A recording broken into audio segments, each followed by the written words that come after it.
সর্বোচ্চ দুটি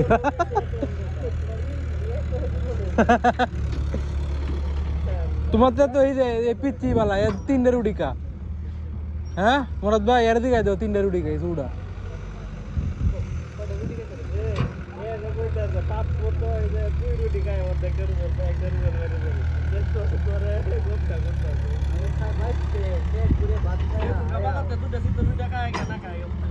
দুটা খাইছো দুটা তো অনেক খাইছো একটা তো কম জানা